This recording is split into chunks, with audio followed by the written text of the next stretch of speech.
I'm going to be showing you here how to cycle to and from Dublin Airport starting at Drumcondra. The reason I'm starting there is because if you're familiar with Dublin, then there's the edge of the city centre. You'll be able to find your way from there. But for people who might be visiting and cycling in from the airport, that is where you can get onto the Royal Canal greenway, which will either take you towards the port at the Liffey end, which is a short trip, or a very much longer trip, eventually all the way to the River Shannon. Have a look at my other videos as to why it's a little bit more complicated than that. I'll throw in some links in the description if you need to look at that. But basically, like most airports, it looks initially like it would be impossible to cycle, surrounded by motorways and things. But there is a route that's quite reasonable. It's not perfect, like a lot of the older cycle lanes in Dublin. The one that runs down to Drumcondra comes and goes, and so I'll give you a complete time lapse of me cycling to Drumcondra from the airport as part of this video, so you can make the judgment for yourself as to whether you fancy that. I did it at rush hour, so it's probably as bad as it gets in terms of what I'm showing you here. And then for the airport section itself, you'll see me cycle out in real time. I'll just speed things up in segments to make it all go a bit faster.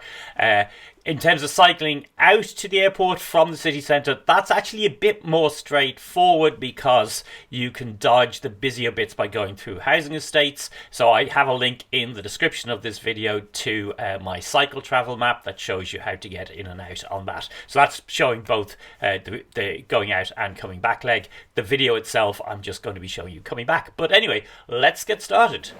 So I've just arrived back from a weekend in Paris, and I thought as a special bonus offer, because I'll do a thing about cycling in Paris, I would also record myself getting out of Dublin Airport, because lots of people think you can't cycle here at all, but you can, and they now actually have 3 bike parking bits. I'm in the one that's between Terminal 1 and Terminal 2, which is quite handy for a fast exit, but as far as I know there's also sections in each car park.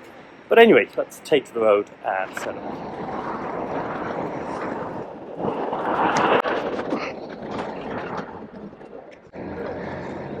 So I'm kind of doing this from memory, but basically, as far as I remember, the easiest thing is to go through the bus section like here, so that traffic's not too heavy, and then that gets you out onto the exit road. I have to remember when you're cycling on the left, of course. They put in new cycle lanes, but I'm not sure where they are. Of course, the problem with this is often they're not signposted very well, so you don't really see them. But let's see, this is the exit road. So this was very hairy, and I think from the looks of it still is. There's a cycle lane in over the hedge there. So yes, great example of how if you're putting in cycle lanes, you really need to have them very well signposted, because there's no easy way for me to get onto that. But I can do it here, so. But yeah, the 3 lanes of traffic were always the very unpleasant bit coming out. So you come down to the roundabout at the exit, and then if you go right, there is a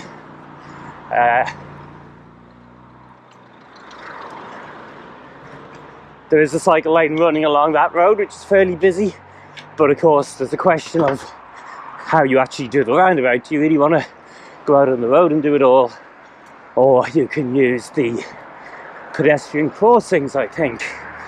The other way you could do that, to be honest, is actually you follow the cycle lane that comes in out to get you to that exit in a bit of a handier way. But I need to work out where I am here. What's this taxi guy doing? He's probably in a similar state of confusion as everybody else. So, cycle lane kind of runs out, but it doesn't. No. That's a dual way one as well, so it's quite good. And then kind of vanishes here. I mean, that's a hilarious example of what are you going to do? Bunny hop off the curb?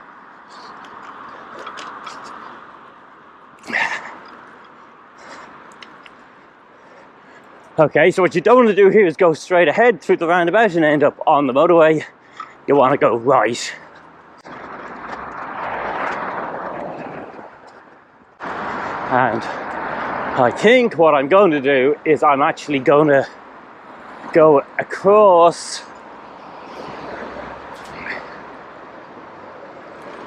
to the cycle lane that's over here. So, and just use that to go back. So I'm kind of going to do a contraflow, which strictly speaking, you're not meant to do, but there's almost nobody cycles up here anyway. And it's safer and easier than trying to get all the way around that roundabout. The other thing about getting, I mean, as I said, the big error you could make here if you weren't familiar with it would be to go straight through the roundabout and then you're going onto the motorway. And I don't recommend cycling on the motorway. Much better to do a bit of contraflow here.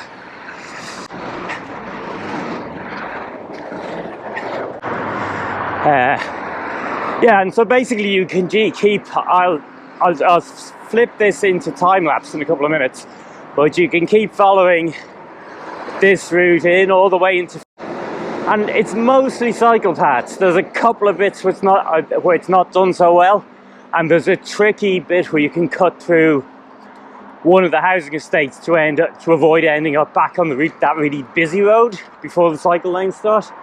I'll have to get my map out actually. I'll post a link to the route map I use. So it's really only that initial exit from the airport that's particularly nasty, as you'll see from the time lapse here.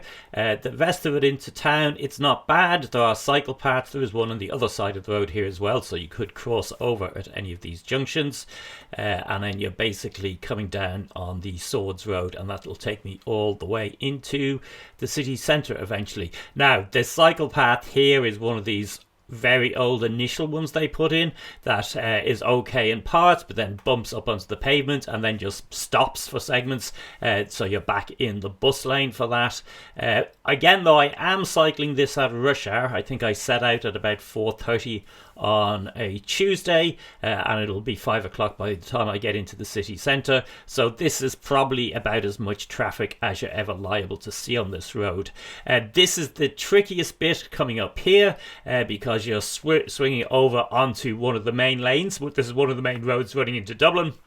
Initially you're in the bus lane, but bus lanes in Ireland can also be used by taxis, so they do tend to be pretty busy, and in times the lane vanishes altogether, so we're trying to squeeze in with the traffic, and other bits it's segregated as we're coming into Fairview. So here's us getting to the end. And as you can see, it's kind of grand. Just ahead of you there is the Royal Canal, and from the Royal Canal, as I said, you can cycle kind of to the Shannon. You have to bypass a bit. See my other videos to show you how to do that. Or if you are headed into the city centre, you can actually turn left onto the bit of the Royal Canal that takes you into the city centre by the river. Dublin from this point in is actually reasonably provisioned with cycle lanes. You're not going to be doing anything that's any worse than what you've seen so far. So if you've flown to Ireland setting out on a cycling trip, this will get you in from the airport. Once you're in this far, if you've handled that road, you'll be able to handle anything else, providing you're sensible. Stay off the national roads, basically. If you're new to this e-bike Touring Life channel, please do give the video a thumbs up and subscribe to the channel. I think you will find that my other content really useful. In particular, if you're visiting Ireland on a cycling holiday, you will find, I think, I must have at least 50 day-by-day accounts of routes I have cycled, some of those for a couple of weeks at a time, others were day trips, which includes pretty much the entire Irish coastline, but also the inland waterways, which mightn't be such an obvious thing to cycle. My background picture here is the River Barrow. There's a great 2-day cycle down from Dublin to that. I've also got a range of how to do various things videos. If you're interested in following my own adventures in the future, then I recommend you also subscribe to my Instagram account, also called adult e-bike touring life, because while my YouTube videos are kind of the longer edited versions of my thoughts, generally produced a month or two after I've done a particular cycle, Instagram is where I post live from the roadside. Anyway, hope you found all that useful. As usual, my advice is do read the comments and do read the video description. I'll throw extra links into the description, but people often ask quite smart questions in the comments or add their own information in. They may have a better idea of a route out of the airport, for instance, and they could be right. So I would have a look at those and see what people were saying after I published this video. Hope to see you on the road someday.